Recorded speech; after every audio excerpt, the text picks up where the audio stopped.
बिस्मिल्लाहिर्रहमानिर्रहीम। अस्सलाम वालेकुम।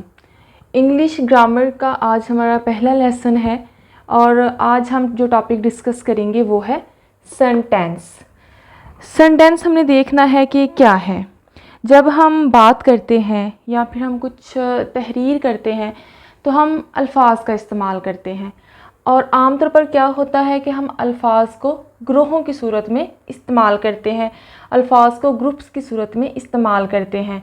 तो वो जो अल्फाज का एक ग्रोह है जो एक बात हमें समझाता है वो हमारा सेंटेंस होता है। इसकी हम अगर डेफिनेशन देखें तो वो कुछ यूँ होगी, a group of words which makes complete sense. अल्फाज का ऐसा मजमुआ जो एक मुकम्मल मानी दे वो हमारा क्या कहलाता है, सेंटेंस कहलाता है। कंप्लीट सेंस और it makes a complete thought, उसमें एक मुकम्मल सोच पाई जाए या मुकम्मल मानी दे तो वो सेंटेंस होगा।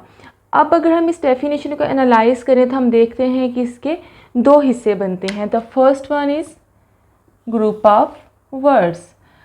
सेंटेंस में क्या होता है, ग्रुप ऑफ वर्ड्स, ये उसकी पहली बात हो गई। And the second thing is makes complete sense, उसका मुकम्मल मानी होगा, वो एक मुकम्मल बात को बयान कर रहा होगा। इसको हम एक मिसाल से समझते हैं। Interesting the book is. अब ये क्या है, ये आप देखेंगे कि ग्रुप ऑफ वर्ड्स है, अल्फाज का मजमुआ है, लेकिन ये हमें एक मुकम्मल मानी नहीं देता। इसको पढ़कर हमें किसी बात की समझ नहीं आ रही। अब अगर इसी सेंटेंस, इन्हीं अल्फाज को हम इस तरह लिखें, द बुक इज़ इंटरेस्टिंग, तो अब हम यहाँ पर ये फ़र्क महसूस करेंगे कि है तो ये भी ग्रुप ऑफ वर्ड्स, लेकिन ये जो है एक मुकम्मल मानी दे रहा है। इसको पढ़कर हमें बात की समझ आ रही है। So this is a sentence, ये एक सेंटेंस है। इसमें ग्रुप ऑफ वर्ड्स भी है and it makes complete sense, ये मुकम्मल मानी भी दे रहा है। आगे हम इसके देखेंगे कि पार्ट्स कौन से हैं। हमने पार्ट्स ऑफ सेंटेंस देखना है। तो बेसिकली जो है वो सेंटेंस के दो पार्ट्स हैं। The first one is subject and the second is predicate. अब सब्जेक्ट क्या है, the part which names a person और थिंग। सब्जेक्ट जो है वो सेंटेंस का वो हिस्सा है जो किसी शख्स या किसी चीज़ से मंसूब होता है, वो हमारा सब्जेक्ट है, यानी कि फ़ाइल है हमारा। दूसरा जिसका हिस्सा है वो है प्रेडिकेट। प्रेडिकेट क्या है, प्रेडिकेट जो है वो part which tells something about the subject. Predicate वो हिस्सा है जो हमें सब्जेक्ट के बारे में बता रहा होता है। फॉर एग्ज़ाम्पल, सारा प्लेज बैडमिंटन रेगुलरली। अब अगर हम इस सेंटेंस को देखें तो सारा क्या है, सारा हमारा सब्जेक्ट है, ठीक है, अ नेमिंग पर्सन। आगे क्या है, प्लेज बैडमिंटन रेगुलरली। अब ये जो हमारा पार्ट है ये हमारा प्रेडिकेट है, क्योंकि ये वाला जो हिस्सा है ये हमें सारा के बारे में मालूमात दे रहा है। ये हिस्सा हमें बता रहा है कि सारा क्या कर रही है। सो ये हो गए सेंटेंस के दो parts. First one is subject जो कि the name of a person और thing, and the second is predicate. Predicate जो है वो हमें सब्जेक्ट के बारे में बताता है। अब अमूमन जो है वो हम फ़िक्रा जब लिखते हैं या सेंटेंस जब हम लिखते हैं तो उसकी यही तरतीब है कि जो उसमें सब्जेक्ट है वो पहले आएगा और जो प्रेडिकेट है वो आगे आएगा। लेकिन कभी कभार ऐसा भी हो जाता है कि जो हमारा सब्जेक्ट है वो आगे चला जाता है और जो प्रेडिकेट है वो सब्जेक्ट से पहले आ जाता है। जैसे हम ये मिसाल देखते हैं, हेयर कम्स द ट्रेन। अब यहाँ पर हम देखेंगे कि ट्रेन क्या है, ट्रेन सब्जेक्ट है और ये वाला जिसका हिस्सा है ये क्या है, ये प्रेडिकेट है। अब यहाँ पर क्या है, प्रेडिकेट जो है वो पहले आ गया है और सब्जेक्ट आगे चला गया है। तो ये जो है सेंटेंस के दो पार्ट्स हैं, सब्जेक्ट और प्रेडिकेट। आगे हम देखेंगे कि सेंटेंस की काइंड्स कौन कौन सी हैं। Types of sentences. सेंटेंसेस की कितनी इकसाम है या सेंटेंसेस की कितनी काइंड्स हैं। सो बेसिकली जो सेंटेंसेस हैं उनकी चार इकसाम हैं। सेंटेंसेस जो हैं उनकी चार इकसाम हैं।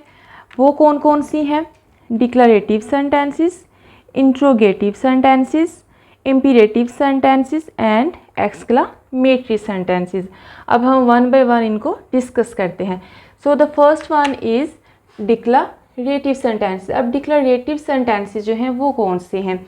Which makes any statement or tell any information.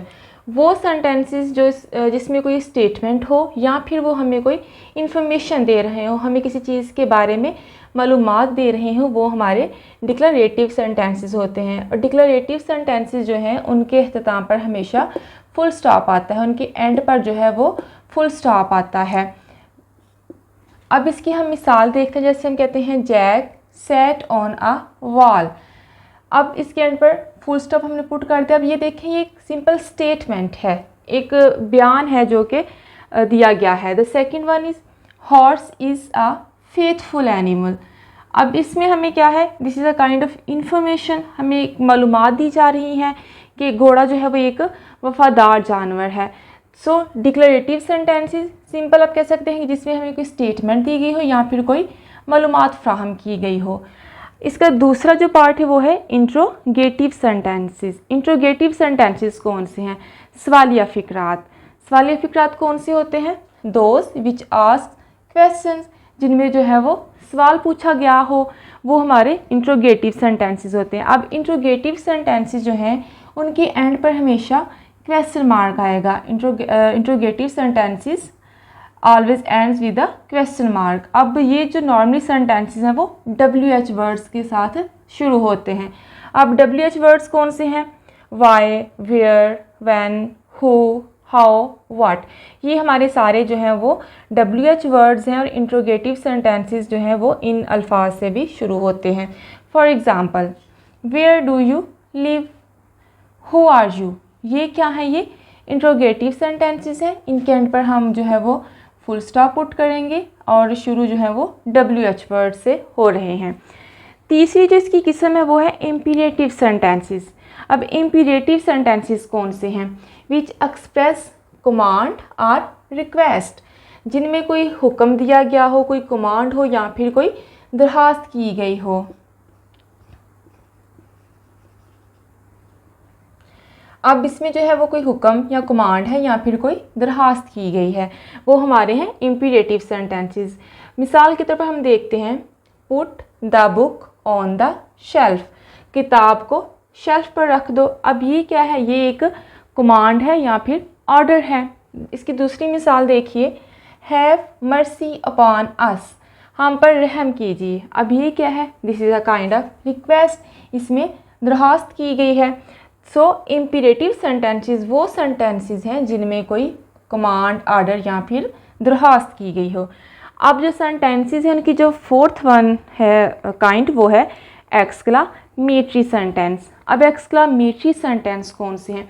Which express strong feelings और इमोशंस, जिनमें फीलिंग्स और इमोशंस का इजहार किया जाए, जिसमें वो फ़िक्र जिनमें हम अपने जज्बात को, अपने महसूसात को बयान कर सकें, अपनी फीलिंग्स को शेयर कर सकें।